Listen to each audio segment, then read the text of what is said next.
Bismillahirrahmanirrahim. Assalamualaikum warahmatullahi wabarakatuh. Apa kabarnya hari ini anak-anak? Semoga kalian dalam keadaan sehat walafiat. Dan Ibu berharap semua kalian sudah berdoa ya, supaya apa yang kita lakukan mendapatkan ridha dari Allah Subhanahu wa Ta'ala. Baik anak-anak semuanya, kali ini kita akan mempelajari tema 6D, yaitu tentang globalisasi, dan subtemanya yaitu tentang globalisasi di sekitarmu. Adapun kompetensi dasar yang harus kalian bisa pada kesempatan ini yaitu tentang bagaimana cara menggali isi teks penjelasan atau eksplanasi ilmiah yang didengar dan dibaca, yang memang ini hanya pengulangan yang sudah diajarkan pada tema-tema sebelumnya. Kemudian yang kedua, kalian harus bisa menjelaskan cara menghasilkan, menyalurkan, dan menghemat energi listrik.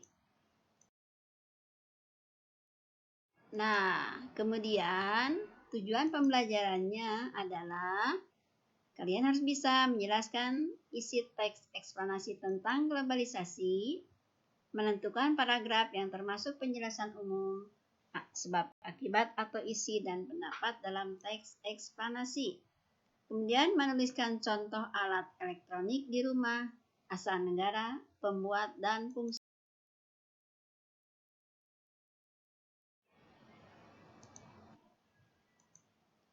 Nah, yuk kita sedikit mereview pembelajaran yang telah kalian pelajari tentang teks eksplanasi. Apa yang disebut dengan teks eksplanasi?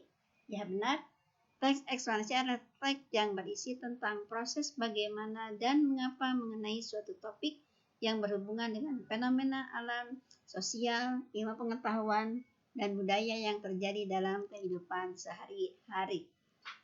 Nah, sekarang untuk memperdalam mengenai teks eksplanasi, ayo kita membaca teks eksplanasi pada halaman 5, tema 6D. Nah, manakah dalam teks tersebut yang termasuk penjelasan umum, sebab, dan marilah kita perhatikan bagian-bagian teks eksplanasi dari halaman 5 tersebut. Penjelasan umum. Nah, penjelasan umum di sana tertera bahwa globalisasi berasal dari kata globe yang berarti dunia. Globalisasi dapat diartikan sebagai suatu proses yang mendunia. Jadi secara umum, globalisasi adalah masuk atau meluasnya pengaruh dari suatu negara ke negara lain. Globalisasi bisa juga diartikan masuknya suatu negara dalam pergaulan dunia yang mengakibatkan aktivitas yang sebelumnya terbatas secara nasional, secara bertahap berkembang menjadi tidak terbatas sampai mendunia. Nah, kemudian isi atau sebab akibat dari paragraf tersebut adalah apa sih faktor terjadinya globalisasi? Ya, 1. Kemajuan ilmu pengetahuan di bidang teknologi, terutama teknologi komunikasi. Kedua, adanya kemajuan ilmu pengetahuan di bidang teknologi informasi dan komunikasi. Kemudian adanya kemajuan ilmu pengetahuan di bidang teknologi transportasi. Kemudian adanya kemajuan kerjasama ekonomi internasional yang semakin erat dengan negara lain.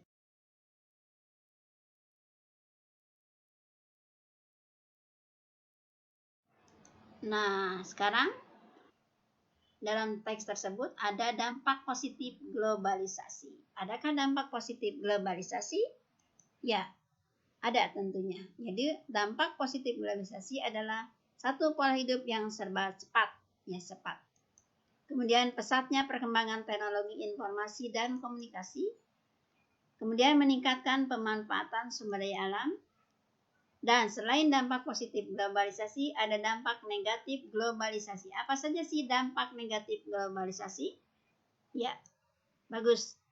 Kalian pasti tahu ya. 1, berkurangnya tenaga kerja yang bergerak. Karena tenaga kerja banyak sekarang di pabrik-pabrik atau di kantor-kantor itu menggunakan tenaga mesin atau bisa juga dengan robot ya. Yang kedua, kehidupan cenderung individualis. Jadi rasa kekeluargaan dan gotong royong sudah mulai berkurang di kita setelah globalisasi ini. Cenderung individualis. Kemudian masuknya budaya barat. Benar sekali, budaya barat, budaya tradisional semakin tersisihkan, budaya barat semakin kita kenal. Kemudian, era globalisasi tidak terlepas dari peranan listrik. Kenapa sih? Ya benar, karena semua peralatan-peralatan elektronik, baik itu peralatan elektronik ataupun gadget dan sebagainya, komputer dan sebagainya itu menggunakan listrik ya. Maka di dalam era globalisasi ini listrik sangat berperan penting. Nah, yaitu ya. Kemudian juga kedua, energi listrik membuat hidup kita menjadi lebih nyaman dan mudah.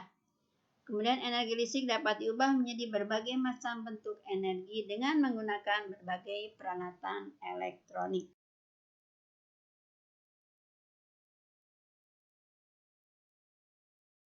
Listrik pada pembangkit listrik tenaga air sehingga listrik bisa ada di rumah kita. Ternyata ini prosesnya dimulai dari pembangkit listrik tenaga air ini ya. Ini contoh adalah pembangkit listrik tenaga air atau PLTA. Pembangkit listrik tenaga air ini pasti memerlukan waduk. Apa itu waduk? Ya, danau buatan ya. Di Jawa Barat misalnya ada waduk Saguling, Cirata ya, dan sebagainya.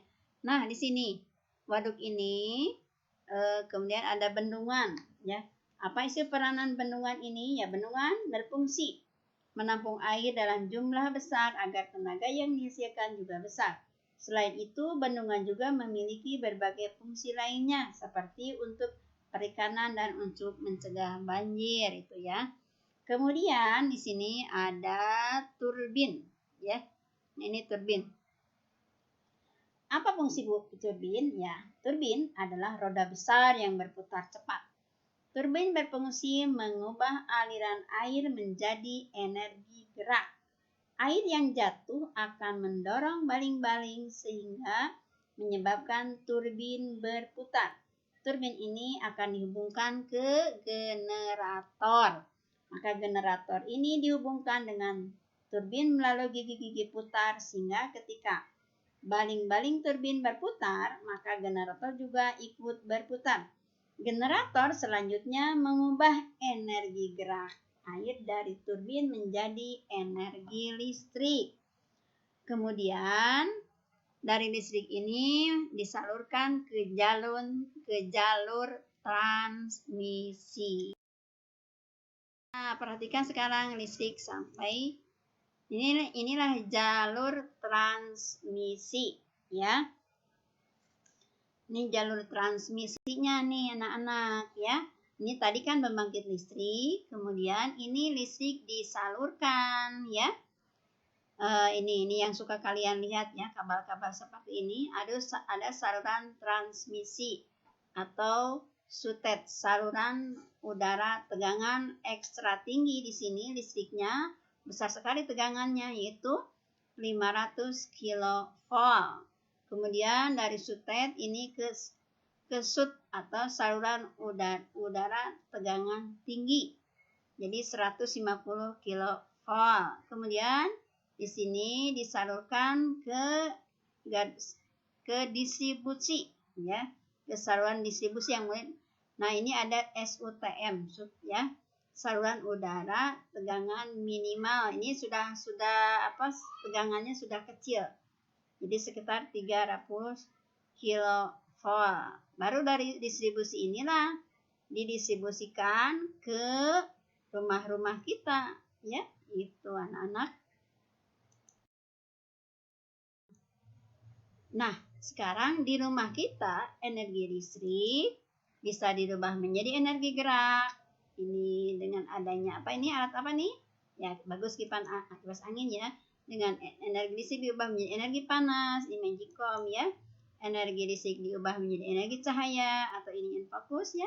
energi listrik dijadikan dengan energi cahaya juga, TV ya. Dan ini HP kalian ya. Itu anak-anak. Nah, jadi kesimpulannya, nah ini kesimpulannya. Sebelum sampai dan dapat digunakan oleh konsumen, listrik melalui serangkaian proses terlebih dahulu, yaitu pembangkit tenaga listrik, listrik diproduksi atau dihasilkan oleh pembangkit tenaga listrik, kemudian disalurkan ke transmisi, ya tadi yang ke sutet dan sut, ya itu anak-anakku pembelajaran ini ya. Alhamdulillahirrahmanirrahim, pembelajaran hari ini sudah selesai. Semoga kalian bisa memahami dan tentunya kalian juga nanti bisa mencari sendiri tentang pembelajaran hari ini. Dan adapun tugas hari ini yaitu bisa kalian baca ya. Ya, kalian silahkan kerjakan dengan baik tugas-tugasnya ya. Baik anak-anakku semuanya, Ibu akhiri pembelajaran hari ini. Wabillahi taufiq wa hidayah. Wassalamualaikum warahmatullahi wabarakatuh.